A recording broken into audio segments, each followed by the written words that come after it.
pessoal, tudo bem? Aqui sou o Elias, professor de matemática, com o meu canal aqui, #ECS Matematizando, e venho aqui até vocês para a gente poder finalizar a terceira aula sobre PA, que é a aula de resolução de problemas. A gente vai resolver dois probleminhas, onde o primeiro ali vai envolver, na verdade, duas questões, que eu já vou explicar para vocês, e o terceiro problema, que é um problema referente a 3 termos consecutivos de uma PA. Pessoal, se inscreva no meu canal, tá? Acompanhe as aulas lá, porque eu vou fazer algumas aulas sequenciais aí. Essa semana foram 3 aulas de PA, depois na próxima sequência são 3 aulas de PG, para a gente poder entender também um pouquinho de função exponencial no futuro. Então vamos lá conversar um pouquinho sobre os problemas aqui e tentar entender como são as aplicações de PA, ok? Vamos lá, pessoal. Então o primeiro problema diz o seguinte: Carlos começou a caminhar por recomendações médicas. Tá? Ele estipulou que a cada dia subsequente ele caminharia 200 metros a mais que no dia anterior. Durante 7 dias ele realizou essa façanha, começando por 3 quilômetros. Qual a distância total percorrida nesses 7 dias? Então, pessoal, é o seguinte, vamos tentar entender o problema ali. Tá? Então, no primeiro dia ele correu 3 quilômetros, caminhou na verdade 3 quilômetros. No segundo dia ele caminhou 3,2 quilômetros. Por quê? A gente vai deixar tudo em função de quilômetro, porque é mais fácil, mas poderia deixar também em função de metros, não teria problema.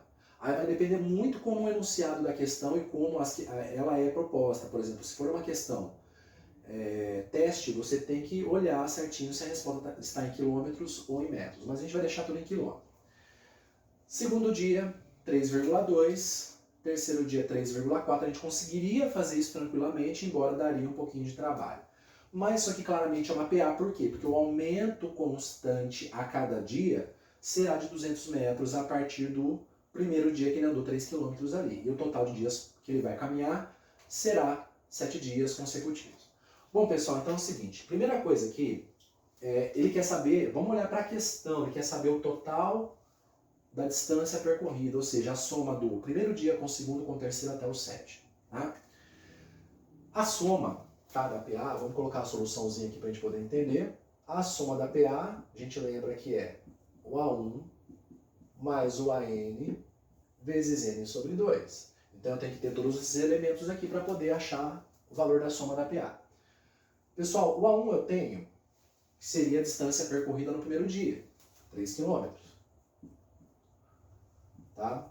Eu tenho o AN me falta. Tá? Então o AN eu não tenho. Eu tenho N? Sim, são 7 dias. Então o que falta para mim é o AN. Então antes de ir para a fórmula da soma, eu vou ter que fazer o quê? Eu vou ter que pegar e achar o valor do AN, na verdade. Tá? Porque do N a gente já tem ali. Então é o seguinte, pessoal. Então o AN ele é quem? A1 mais N menos 1 vezes a razão N. Tá? Eu tenho a formulinha básica ali. Quem que seria o AN? Seria o A7. Tá? Então vamos olhar um pouquinho aqui. Quem que é o nosso A1? É o primeiro termo, que é 3 km. N menos 1, 7 menos 1, multiplicado por R. Pessoal, a nossa razão ali são de 200 metros. Tá? Cada dia ele anda 200 metros. Só que, como a gente vai trabalhar com quilômetro, eu vou colocar 0,2, porque a gente lembra lá, né, que 1000 metros equivale a 1 quilômetro, então 200 metros, 0,2 quilômetros lá, que é uma regrinha de 3, ok? Então esse cara aqui vai ficar 3 mais, aqui ó, 7 menos 1 vai dar 6, 6 vezes 0,2, tá? Matemática básica aqui, gente, é essencial para não poder esquecer de continhas básicas, tá? Então seria 3 mais. Se eu faço 6 vezes 0,2, ó, eu multiplico 6 por 2, vai dar 12. Só que eu volto uma casa decimal, 1,2.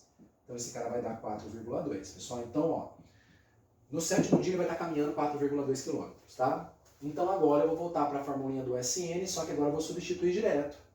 Soma da caminhada dos 7 dias seria quem? A1, que é 3, mais o AN, que eu achei agora, que é 4,2, vezes o N, que é 7, dividido por 2, tá? Formulinha lá, todo mundo na ordem do dia, agora é só fazer a continha, ó. S7 é igual. Pessoal, esse cara aqui, ó, 3 mais 4,2 vai ficar 7,2, vezes 7 dividido por 2, tá? Lembrando, gente, ó, que eu posso dividir 7,2 por 2, vai dar 3,6 vezes 7. Tá? Então vamos ver a continha aqui. Eu vou fazer a continha aqui do lado, pessoal, depois eu apago só para a gente poder trabalhar com tranquilidade aí, tá? Não misturar com a conta da resolução do exercício. 7 vezes 3, 42, 4, 7 vezes 3, 21, 21 com 4 vai dar 25, 252. Eu vou ter que voltar uma casinha com a vírgula, tá? Vai ficar 25,2 quilômetros, pessoal. Então tá aqui, ó, tá? Só um detalhezinho, esqueci de colocar aqui, mas no sétimo dia ele vai ter andado 4,2 quilômetros, tá? Importante colocar a unidade dividida. Então, o total que ele caminhou ali, durante a soma, né, dos dias que ele começou a fazer a caminhada, dos 7 dias, deu 25,2 quilômetros. Lembrando aquela ideia, né? O primeiro dia ele andou 3, o segundo 3,2, o terceiro 3,4, até que chegou no último que é 4,2, e aí somando tudo vai dar 25,2, tá? Isso aqui é uma aplicaçãozinha de PA, e na verdade acontece muito isso em exercício de PA, a gente misturar a parte da soma de PA com o termo geral da PA, tá? Acontece muito, então tem que ficar bem atento em relação a isso aqui para a gente não errar, tá? Não cometer ali deslizes, principalmente nas continhas, viu, gente? Ó, essa continha, tá? Que é bem importante. Essa continha depois, a multiplicação e a divisão por 2 também, que é bem importante, tá? Então é bom lembrar disso. Bom, pessoal, vamos para o segundo exercício aqui, o segundo probleminha, e eu vou precisar usar essa parte primeira da lousa aqui, porque ele é um exercício que mistura função de segundo grau com PA, tá? Pessoal, só lembrando, em 2018, tá? Eu trabalhei trabalhei durante 2 anos, num colégio de Ribeirão Preto, é o SEB, né? Conhecido no Brasil inteiro, e eu trabalhei com uma turma de Olimpíada de Matemática. Eu trabalhei com a Olimpíada da Unicamp e a Olimpíada Brasileira, naquele ano 2018, né? A gente foi medalhista, nós fomos medalistas, e foi muito bacana, muito legal, foi uma experiência boa, tá? Para mim e para os alunos. E tinha uma questão da Unicamp, uma das questões lá, né, se não me engano, segunda fase da Olimpíada da Unicamp, do nível beta, que é o nível do ensino médio, que ele falava exatamente disso. Tá? Então o PA é algo que cai bastante nos vestibulares ali, função cai demais, toda a prova de matemática de vestibular vai ter função. E ele pergunta o seguinte: seja uma função quadrática do tipo f de x igual a x² mais bx mais c. Mostre que x1, xv e x2, ou seja, raiz, x do vértice e a outra raiz, formam 3 termos consecutivos de uma PA. Tá, pessoal? Então vamos lá? Vamos trabalhar um pouquinho? Vamos tentar entender o que o exercício pede para nós ali. Ó. Pessoal, é o seguinte. Vamos tentar entender o que é um e o que é o outro. Bom, pelo critério de funções, né? Se a gente lembrar um pouquinho aqui, eu vou fazer um esboço de uma parábola. A gente tem aqui os eixos, né? X e Y. Eu tenho uma parábola aqui, esse cara que seria meu x1, esse cara que seria o x2. E aí se eu pego, né, o eixo de simetria aqui vertical, eu obtenho aqui na verdade, que é o vértice, né? Vértice V, e esse cara é o x do vértice, tá? x1, x do vértice, x2, ele quer mostrar que esses 3 caras são 3 termos consecutivos de uma PA. Bom, tendo em vista isso, eu vou ter que lembrar o seguinte, tá? Como que eu faço primeiro para achar as raízes, tá, de uma função polinomial do segundo grau? Eu vou usar, basicamente a gente usa basta, né? Então o que é? Seria menos b mais ou menos a raiz de delta sobre 2 vezes a. Pessoal, lembrando que a tem que ser diferente de zero, tá? Porque senão esse cara aqui vira zero, aí vira uma função polinomial do primeiro grau, não mais do segundo, e aí cai tudo por terra aquilo que a gente está fazendo aqui, bom? O delta, se for nos reais, ele não fala que é real, mas ele pode falar, se for real, o delta tem que ser maior que zero. O delta qualquer ele é complexo, tá? Não tem problema, a gente vai falar de complexo também mais pra frente, beleza? Ou seja, pessoal, quem seria o x1? O x1 é menos b, menos raiz de delta, sobre 2a. E quem é o meu x2? Menos b, mais raiz de delta, sobre 2a. A gente vai voltar a falar de funções daqui a um tempo. Tendo em vista esses 2 caras aqui, eu posso lembrar também quem que seria o x do vértice. X do vértice é menos b sobre... E aí, vamos lá lembrar. Menos b sobre 2a. Tá, pessoal? Lembra que o y do vértice menos delta sobre 4a. Bom? Vamos lembrar disso. Então vamos lá, pessoal. Vamos apagar essa parte do meio aqui, que eu vou usar bastante a lousa. Não vou ficar economizando espaço não, porque usando essa parte do meio a gente finaliza o exercício aí, que é um exercício bem bonito, bem legal. Tá? Quando caiu lá, deu até um brilho nos olhos, né? Quem gosta de matemática, você olha e fala, nossa, que legal, cara, uma coisa que relaciona duas situações de matemática que aparentemente são distintas. Bom, pessoal, então vamos lá. Ó, se x1, x do vértice e x2 formam uma PA nessa ordem, tá? Eu estou pegando uma PA reduzida, tá? Estou pegando 3 termos só. Então, vamos colocar aqui, ó. Então, eu vou verificar o quê? Eu vou verificar se o termo médio, ele é a média aritmética entre o seu antecessor e o seu sucessor na PA. Se for verdade, tá ótimo. Aí você faz uma carinha feliz aqui, beleza? Vamos lá, pessoal. Então vamos tentar entender isso daí. Bom, quem que é o x do vértice? Ó, o x do vértice é menos b sobre 2a. Concordam? Vamos lá. Tá ali a formulinha.